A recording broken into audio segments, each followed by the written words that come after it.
Hello, football fans. Well, as I said before, I am going to give previews for each of the divisions. I already done the AFC East, and now it's time for the AFC North, and that's a very delicious division. It's very interesting. I've been fascinated with that division for a long time, especially in recent years, because each of the four teams have really stood out in the last few years, especially ever since the AFC kind of became the power conference a few years ago. But I see a lot of interesting things for the AFC North because each team has a hell of a storyline coming up for the 2024 season, starting with 9-8. Good enough to win the NFC South, good enough to get the seventh seed in the NFC and do something with it. But in the AFC North, death. We really should commend the Bengals, though. I mean, they lost Joe Burrow. I think it was around November that they lost him for the season, November or early December. But they lost him for the season, yet they still managed to stay above ground until they couldn't anymore. And even then, they finished with a winning record. Kudos. That deserves a round of applause.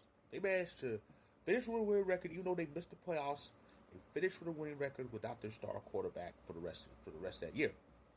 Because as a result, we've had a division that finished with all winning teams, and the AFC North represented half of the top 8 in the conference. Of course, number 8 is out of playoff position, but still, there's promise there. Remember, this team was in Super Bowl 56. That's not that long ago.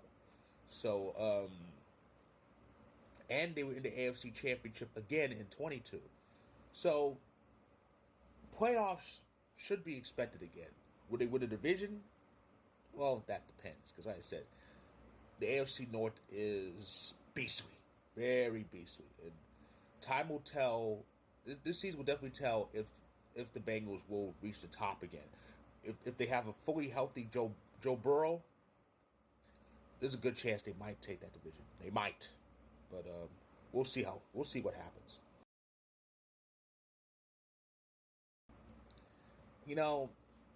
I've been fascinated by the Steelers pretty much ever since I started watching football. I mean, there was always an aura to them. I know what that aura was. They are a hard-working franchise. They always have been. The Steelers are a scratch and claw team.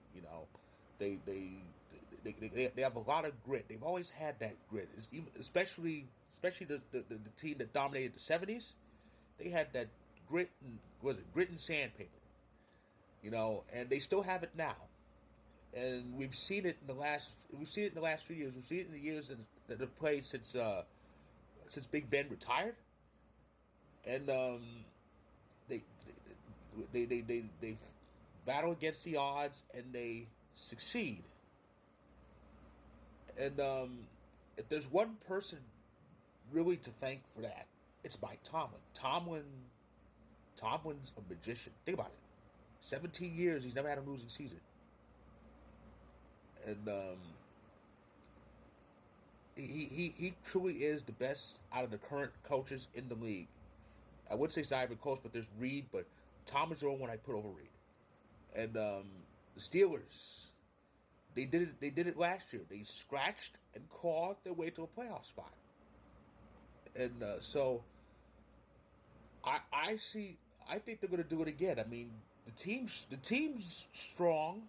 They got a good crop of players, and they got a Super Bowl winning quarterback now. They got Russell Wilson, all under the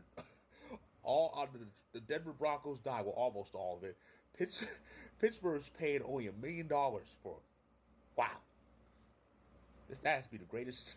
That has to be the greatest hustle in football history. I swear. But Steelers are going to kick some ass. They really are. They always do. And I think that streak's definitely going to continue. And playoffs should be in the horizon. And I don't think it'll be as difficult for them this year as it was last year or 2 years ago when they made it because of that last-second field goal. So, yeah, I think we're going to see the Steelers in the dance again. I just have that good feeling. The Cleveland Browns are quite the enigma, aren't they? The biggest mystery is why the hell they would get Deshaun Watson in the first place, knowing his baggage. Now, actually, I really shouldn't say that because somebody's going to sign him, unfortunately. But giving him all that money, I mean, come on. And of course, it ended up being a waste because he's only started 12 out of the maximum 34 games for the Browns because of either suspension or injury. In the case of last year, it was injury. And Cleveland had to start a whole bunch of quarterbacks, one of them being, of all people, Joe Flacco, who was probably with the Browns the last time they won the division. But with Flacco, they made it work somehow. They made the playoffs. Amazing story.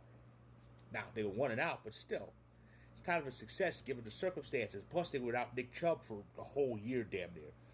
However, I can't help but sense we might get a regression from Cleveland because, they needed a lot of luck to get those 11 wins with those circumstances. I can't see that luck coming through for them again in 2024. This is the Cleveland Browns. They're mostly cursed, but a lot of stuff is self-inflicted. I wouldn't be surprised if they regress, not like a real bad regression, but I wouldn't be surprised if they fall off a little bit and miss out. It wouldn't surprise me. I mean, it's the nature of the beast known as the AFC North, so we'll see what happens in 2024, but I really don't like the Browns' chances.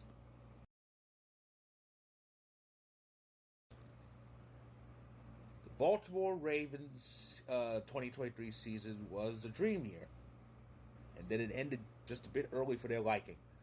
13-4, number one seed in the conference. They reached the conference game, but despite the home field and all their might, they couldn't unseat the Chiefs.